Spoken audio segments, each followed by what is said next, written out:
तो बच्चों हमने लास्ट क्लास में पढ़ा था कि हमारे बॉडी में मेन सोर्सेस ऑफ एनर्जी हमें कहाँ से मिलती है। कार्बोहाइड्रेट्स, फैट्स एंड लिपिड से। आज हम ये देखेंगे कि हमारी बॉडी ये एनर्जी प्रोसेस कैसे करती है। हमारी बॉडी ये एनर्जी प्रोसेस कैसे करती है। How does our body process energy. हम तो ये समझ गए हैं कि हमें फूड से एनर्जी तो मिलती है, लेकिन हमारी ये बॉडी जो ये फूड इनटेक करते हैं उसको प्रोसेस कैसे करती है। तो अभी आप सब लोग ध्यान से सुनिए। Foods that we consume daily are utilized for the production of energy in our body. हम जो डेली जो फूड खाते हैं, खाना खाते हैं, वो खाने को हमारी बॉडी एनर्जी बनाने के लिए यूज करती है। ठीक है। The human body uses 3 types of molecules to yield the necessary energy to drive ATP synthesis. क्या है वो? Fats, proteins and carbohydrates. हमारी बॉडी 3 टाइप के मॉलिक्यूल्स यूज करती है वो नेसेसरी एनर्जी एटीपी सिंथेसिस को ड्राइव करने के लिए। वो है fats, proteins and carbohydrates. Okay. तो हमको जो कार्बोहाइड्रेट से, अभी हम यहां देखेंगे कि कार्बोहाइड्रेट से जो हमको ग्लूकोज मिलता है, ग्लूकोज का फॉर्मूला है C6H12O6। ये जो ग्लूकोज हमको कार्बोहाइड्रेट्स के इंटेक से मिलता है वो हमारा बॉडी कैसे प्रोसेस करता है। ठीक है। Glucose is a type of carbohydrate. Okay. Glucose is a type of carbohydrate. It is oxidize step by step in the cell. Glucose का जो ऑक्सीडेशन होता है वो सेल के अंदर होता है और इस ऑक्सीडेशन प्रोसेस को सेल्यूलर रेस्पिरेशन बोलते हैं। ये जो ऑक्सीडेशन होता है सेल के अंदर ग्लूकोज का, तो what is cellular respiration? The oxidation of glucose in the cell, step by step oxidation of glucose in the cell is called cellular respiration. Okay. Cellular respiration is the step by step oxidation of glucose in the cell. Okay. तो अभी हम ये देखेंगे कि glucose का breakdown कैसे होता है। ठीक है। अभी सेल्यूलर रेस्पिरेशन के भी 2 टाइप्स हैं। एक है एरोबिक रेस्पिरेशन और एक है एनएरोबिक रेस्पिरेशन। तो पहले हम देखेंगे एरोबिक रेस्पिरेशन में ग्लूकोज का ब्रेकडाउन कैसे होता है। ओके। एरोबिक रेस्पिरेशन में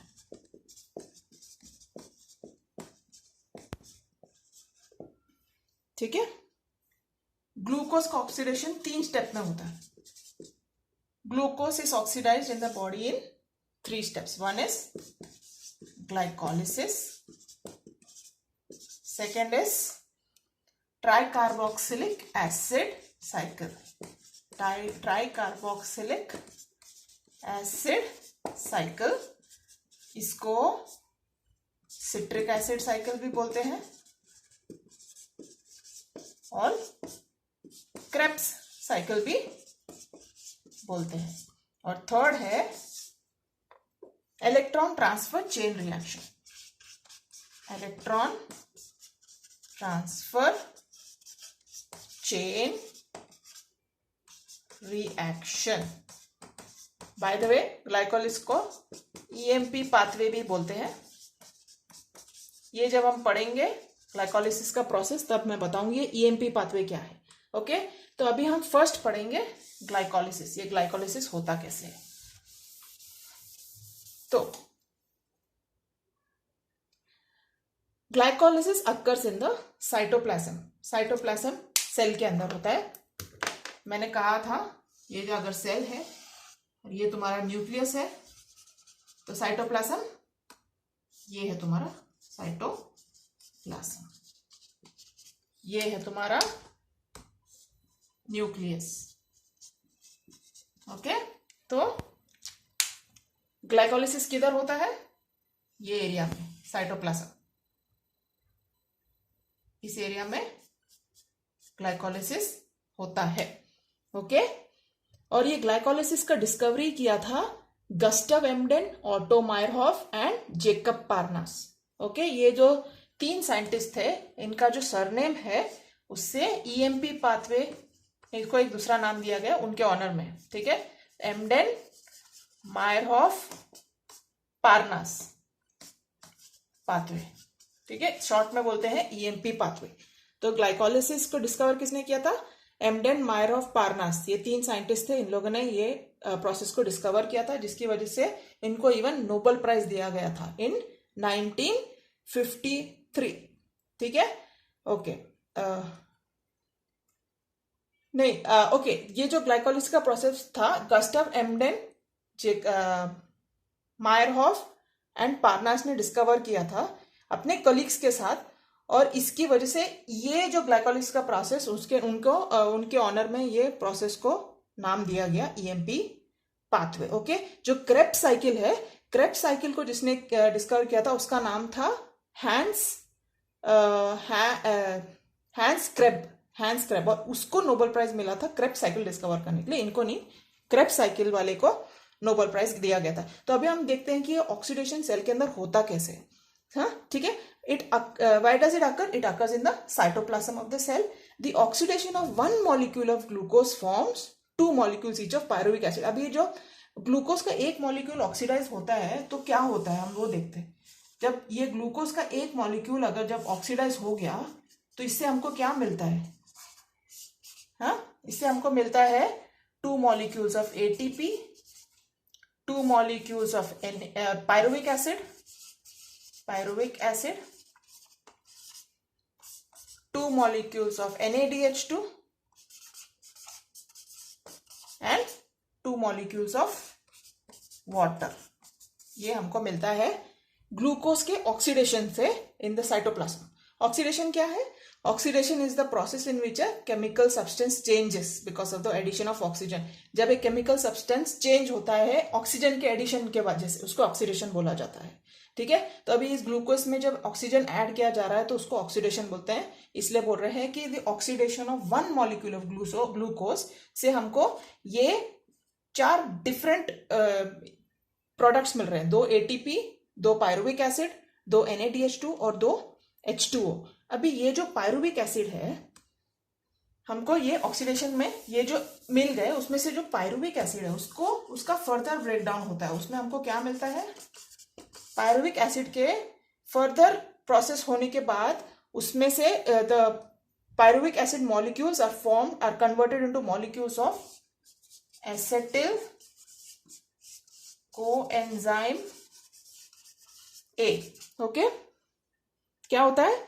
The pyruvic acid molecules that are formed in the glycolysis process are converted into molecules of acetyl coenzyme A, releasing, इसमें ये बनने के बाद कुछ रिलीज भी होता है। क्या रिलीज होता है? 2 molecules of NADH2 and 2 molecules of carbon dioxide। Okay, अभी हमें ये याद रखना है कि ग्लाइकोलिसिस में जो पायरुविक एसिड जो मिला था हमें, उससे क्या कन्वर्जन हुआ? एसिटाइल कोएंजाइम ए में कन्वर्ट हुआ, जिसमें 2 मॉलिक्यूल्स ऑफ NADH2 और CO2 भी रिलीज हो गए, ठीक है। अभी ये जो एसिटाइल कोएंजाइम ए है वो हमारे नेक्स्ट साइकिल में और ब्रेक डाउन होगा, उसको हम देखते हैं। जो सेकेंड स्टेप है वो है, सेकेंड स्टेप क्या था? Try carboxylic acid cycle. Okay, try carboxylic acid cycle. Okay, अभी ट्राई कार्बोक्सिलिक एसिड क्या है, साइकिल क्या है, ठीक है। ये किसने डिस्कवर किया था इसको? हैंस क्रेब, ठीक है, इसने ट्राई कार्बोक्सिलिक एसिड को डिस्कवर किया था। ओके, और इसकी वजह से इनको नोबेल प्राइज मिला था 1953 में। 1953 में ही was awarded the Nobel prize for this discovery। Okay, like the conversion of pyruvate to acetyl coenzyme A, like the conversion of pyruvate to acetyl coenzyme A, the citric acid cycle takes place in the matrix of the mitochondria। ठीक है, जैसे pyruvate acetyl coenzyme ए में convert हुआ था, वैसे ही citric acid cycle का जो process है वो किधर होता है, माइटोकॉन्ड्रिया के मैट्रिक्स में होता है। ठीक है, ये अपना ग्लाइकोलिसिस किधर हुआ था, साइटोप्लाज्म में हुआ था। क्रेब्स साइकिल हो रहा है माइटोकॉन्ड्रिया में। ओके, प्लीज रिमेंबर, ग्लाइकोलिसिस हुआ था साइटोप्लाज्म में और अभी ट्राइकार्बोक्सिलिक एसिड हो रहा है माइटोकॉन्ड्रिया में। ठीक है, both the molecules of acetyl coenzyme ए, अभी हमने देखा था कि ग्लाइकोलिसिस में acetyl coenzyme A was formed, acetyl coenzyme A form हुआ था, करेक्ट। अभी इसमें क्या होता है अभी हम देखते हैं। ठीक है, the acetyl part of the acetyl coenzyme A is completely oxidized in this process. ये जो acetyl coenzyme A है ये कहाँ जाते हैं, माइटोकॉन्ड्रिया के अंदर। They enter the mitochondria. ठीक है, ये हमको यहां से मिला था फर्स्ट प्रोसेस से।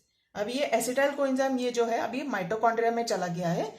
इधर क्या होता है माइटोकॉन्ड्रिया में, इसका जो एसिटाइल पार्ट है ना, ये जो पार्ट है एसिटाइल पार्ट को क्या होता है, it is completely oxidised.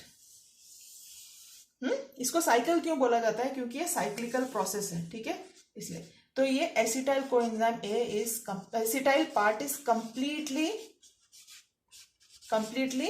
Oxidised in this process. ठीक है, and what is released, molecules of, इसमें भी कुछ रिलीज होता है, जैसे हमने देखा था ग्लाइकोलिसिस प्रोसेस में बहुत सारे प्रोडक्ट्स रिलीज हुए थे, वैसे इसमें भी रिलीज होते हैं। और क्या हमको रिलीज होते हैं इसमें, CO2 कंप्लीट ऑक्सीडेशन के बाद CO2 H2O NaDH2 FADH2।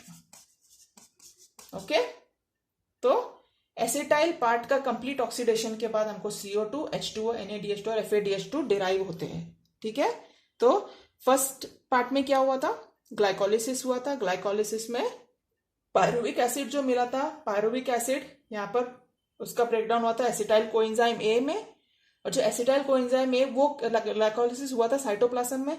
अभी जो उसका एसिटाइल कोएंजाइम ए है वो माइटोकॉन्ड्रिया में एंटर करता है, it enters the mitochondria and there it is completely oxidized and molecules of CO2 H2O NaDH2 and FADH2 are derived. Okay, so this is the tricarboxylic acid cycle. एक और बार मैं explain कर देती हूँ। Both the molecules of acetyl coenzyme A derived from the glycolysis process now enter the mitochondria.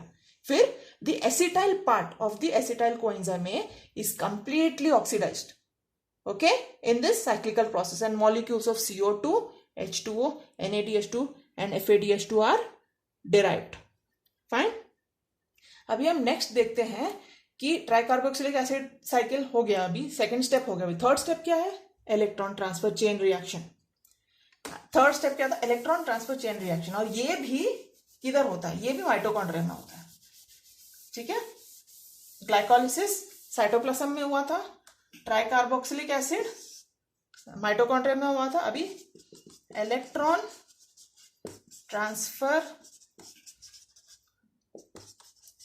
Chain reaction भी, ये तो सिर्फ माइटोकॉन्ड्रिया में होता है, ओनली इन द माइटोकॉन्ड्रिया।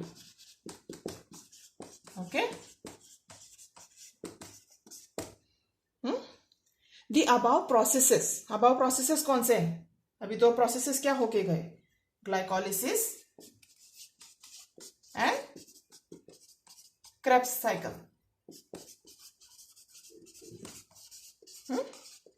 से हमको क्या फॉर्म हुआ, molecules of NaDH2 and FADH2 form हुआ था, correct, NaDH2 and FADH2 form हुआ था, करेक्ट।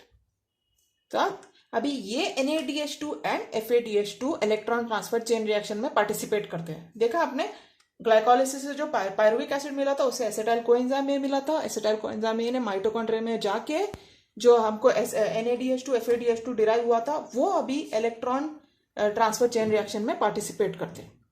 अभी ये इलेक्ट्रॉन ट्रांसफर चेन रिएक्शन होने के टाइम क्या फॉर्म होता है, 3 molecules of ATP,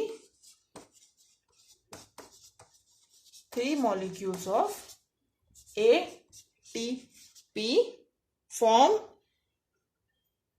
NADH2 molecules and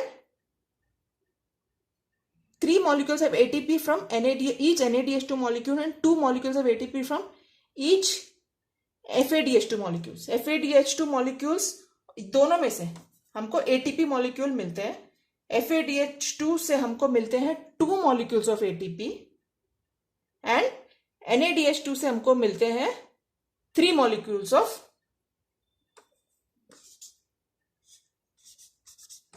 ATP. Okay, तो जो क्रेब्स साइकिल में NADH2 FADH2 फॉर्म हुआ था, अभी वो इलेक्ट्रॉन ट्रांसफर चेन रिएक्शन में पार्टिसिपेट करके हमको एंड प्रोडक्ट देते हैं. NADH2 से 2 molecules of ATP and FADH2 से NADH2 से 3 molecules of ATP. Sorry, 3 molecules of ATP and FADH2 से 2 molecules of ATP. ओके, ये याद रखना. NADH फाइनल प्रोडक्ट हमको क्या मिला? 3 molecules of ATP from NADH2 and 2 molecules of ATP from FADH2. और इसमें एडिशनल क्या फॉर्म होता है? H2O. इसके अलावा ये 3 चीज निकलते हैं हमारे लास्ट प्रोसेस में, इलेक्ट्रॉन ट्रांसफर चेन रिएक्शन में. 3 molecules of ATP from the NADH2 molecule and 2 molecules of ATP from the FADH2 molecule, and these were derived from the Krebs cycle. Okay, so aerobic respiration, in aerobic respiration a molecule of glucose is completely oxidized and results in the production of energy along with CO2 and H2O. तो aerobic respiration में क्या होता है? एक molecule of glucose is completely oxidized. हमने glycolysis से शुरू किया था, वहां से लेके ग्लूकोज का कंप्लीट ऑक्सीडेशन होकर हमको एंड प्रोडक्ट क्या मिलता है? Energy, carbon dioxide and water. Okay, अभी हम नेक्स्ट क्लास में पढ़ेंगे कि एटीपी क्या होता है, what is adenosine triphosphate, right, उसका functioning and energy production through anaerobic respiration हम लोग नेक्स्ट क्लास में देखते हैं. Thank you.